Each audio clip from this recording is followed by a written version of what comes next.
हर हर महादेव सभी प्रिय दर्शकों को। अब वीडियो के शुरुआत में ही ये अकेले रहने वाला इंसान इतने लोगों की भीड़ में कहाँ प्रस्थान कर रहा है, बात तो विचित्र सी है। तो हुआ कुछ यूं था कि दिन की शुरुआत हुई गहरा अंधकार लिए ब्रह्म मुहूर्त में, और हम निकल पड़े सुबह की क्रियाओं से मुक्त होकर व्यायामशाला की ओर। सुबह का ये अंधकार व्याकुलता के वेग के ठीक विपरीत गुमनामी भरा एक सन्नाटा लिए हुए होता है। कुछ देर की पैदल यात्रा और हम आ पहुंचे थे व्यायामशाला, जो कि हमारे अस्पताल से कुछ ही दूरी पर स्थित है।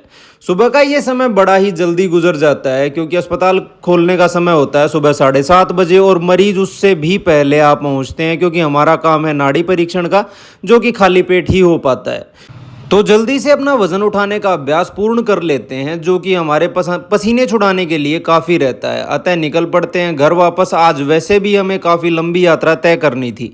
घर आकर देखा तो जो हमने आंवले का पानी तैयार किया था नहाने के लिए, वो भी पूर्णतया तैयार हो चुका था। अतः जल्दी से स्नान ग्रहण कर लेते हैं। एक तरोताज़ा कर देने वाला स्नान। अब कुछ दिन के लिए हमें बाहर जाना था, तो सबसे ज़रूरी काम था कपड़े धोना, अतः वो भी साथ में ही हमने आरंभ कर दिया। इसके साथ साथ ही हमें भोजन की व्यवस्था भी करनी थी, क्योंकि फिर एक के बाद एक मरीज आते चले जाते हैं और खाने का समय सीधा दोपहर को मिल पाता है। अतः आज के भोजन में थी उबली हुई दाल और ढेर सारी हरी सब्जियां, जो कि पोषक तत्वों की कमी से शरीर को बचाती हैं। अब कपड़े धुलकर तैयार थे, सुखाने हेतु छत पर जाना था, जहां बंदरों के आतंक का भय अक्सर बना रहता है। और बने भी क्यों नहीं, हमारा जो वाईफाई है उसकी तार को वो लोग अक्सर काट देते हैं।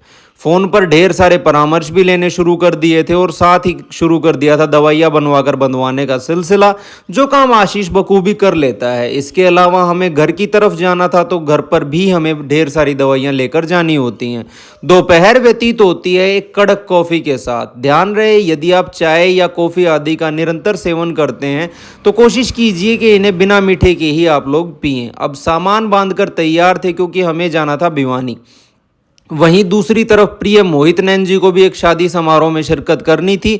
अतः निर्णय हुआ कि आधा रास्ता तो हम इनके साथ ही तय कर लेंगे। अब यात्रा के आरंभ में ही हमने कर डाली एक विचित्र सी खोज, जिसका सार यदि आपको बताया जाए तो कुत्तों को भी पैरों में गुदगुदी का आभास होता है। उदाहरण आप अपनी स्क्रीन पर देख ही पा रहे होंगे।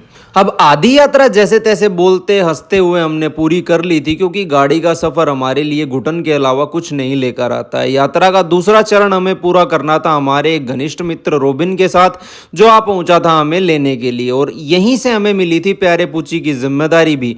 घंटे भर का सफर और हम आ पहुंचे भिवानी, जहां प्यारा गुड्डो हमारा इंतजार कर रहा था, और हमें निकलना था एक शादी समारोह के लिए। अतः जल्दी से अपने नए वस्त्र आदि धारण कर हम निकल पड़ते हैं समारोह की ओर, और यात्रा आरंभ होती है गाड़ी को ढेर सारा डीजल पिलाने के साथ, क्योंकि यात्रा काफ़ी लंबी होने वाली थी।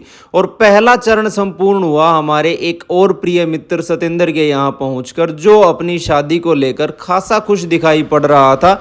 और हो भी क्यों नहीं, यह अनुभव जीवन में एक ही बार करने को तो मिलता है। अब ज़्यादा समय हम यहाँ रुक नहीं पाए, क्योंकि अभी तो एक और समारोह में हिस्सा लेने के लिए हमें जाना था। अतः गांव की तंग गलियों से हम निकल पड़ते हैं रेवाड़ी की ओर।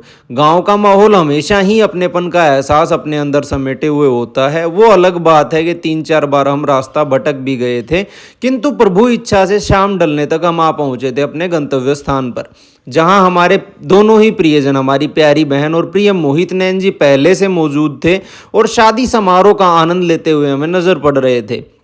रात गहराने लगी थी, और व्यथा की बात थी घर वापसी, क्योंकि ठंड की शुरुआत और धुंध सफ़र में खासी कठिनाई उत्पन्न करने वाली थी। और वहीं दूसरी तरफ आज तो मानो पूरा शहर ही खुशियां मना रहा था।